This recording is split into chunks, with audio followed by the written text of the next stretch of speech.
I like proving myself wrong. It is a learning, growing experience for me, and it makes it so the errors of my ways are corrected, so no one else can prove me wrong in this regard. However, I dislike proving myself stupid, as it's something no one has to prove and yet everyone does, including myself.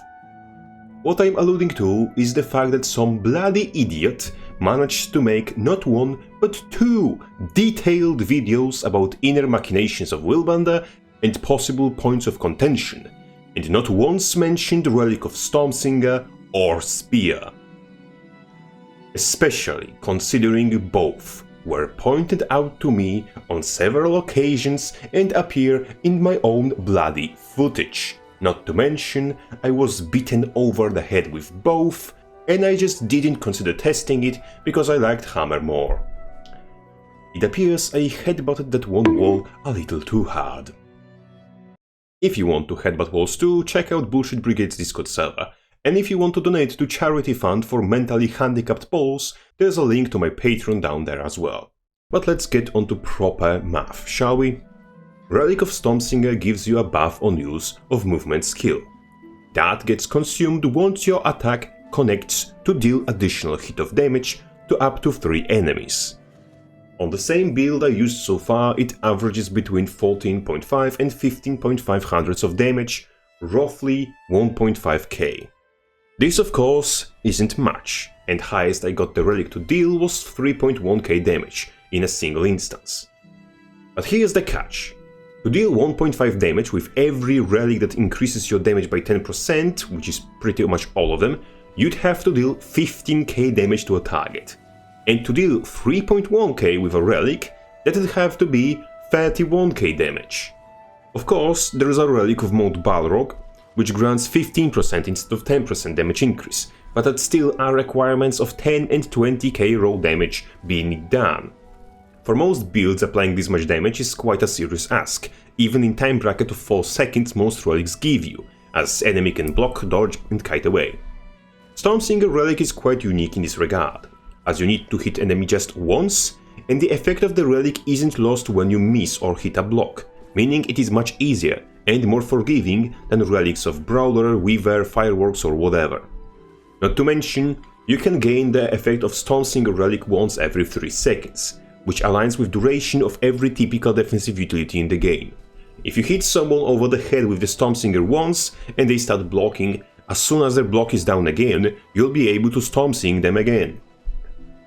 Using Stormsinger Relic of Cooldown gives you as much value as maintaining 5k DPS with any other relic would. All the while, you can dip, dodge and weave to avoid damage yourself, wait for your cooldowns or set up another combo. Meaning Stormsinger greatly rewards a hit and run playstyle, similar to that of a Thief, which is already Willbender's most prominent playstyle. Only caveat about it is the fact that contrary to logic, Relic of Stormsinger doesn't consider Shadow Steps movement, as it will only activate on abilities which include leaps and dashes, not just pods. I believe that is intentional to prevent Thief from abusing it, as that would pretty much be a world-ending scenario. But you may ask, how much does that affect Willbender? And TLDR is, it doesn't. Sure, Symbol of Blades, Crushing Courage and Judge's Intervention can't activate the relic, but Rushing Justice and Flowing Resolve, Advanced Strike, Mighty Blow and especially Heal Your Rush all can. And all of these combined are more than enough to make Relic of Stormsinger outvalue other relics by a factor of 3, before we consider the fact that its damage is applied immediately, not over time alongside weapon damage, making spec more bursty in comparison. If you think about it, typical Willbender Engage already manages to dunk on you for about 12k within a split second, especially with Spear, which possesses not 1, not 2, but 3 skills that become player state independent after initial cast. With layering hits of Solar Storm, Gleaming Disc, Heal Your Rush and Relic of Stormsinger, Willbender creates absolutely ridiculous multi-hitting burst, capable of dealing over 14k damage, which I just did on my 20k Health Radiance build, despite the fact that not every hit was critical. This is the kind of damage you expect from a meme Zerker with no sustain, no defensive skills, negligible mobility, no utility, no range, no fear at all, just Arc Divider and a dream. However, Berserker damage is only excusable because it is very telegraphed. Zerker itself can be shut down and killed by pretty much anything, and its combo is only available from brief empowered state, which Zerker cannot enter from neutral. An actual, functional spec, let alone one with animationless defenses and instant gap closers, having this much of burst available from neutral is not just insane, it's a war crime. Imagine if Berserker didn't have to enter rage or gather adrenaline or didn't need to use blood reckoning to pop you like a balloon and had a 1200 range shadow step to port directly on top of you with. Oh wait, you don't have to imagine. Spear Willbender already does exactly that, while being tankier than Meme Zerker. And I bloody missed this being a factor that should have been brought up in the conversation. Twice! I don't know whether I'm more disappointed with myself or with everyone who had the best opportunity to bash me in the face with that fact but didn't.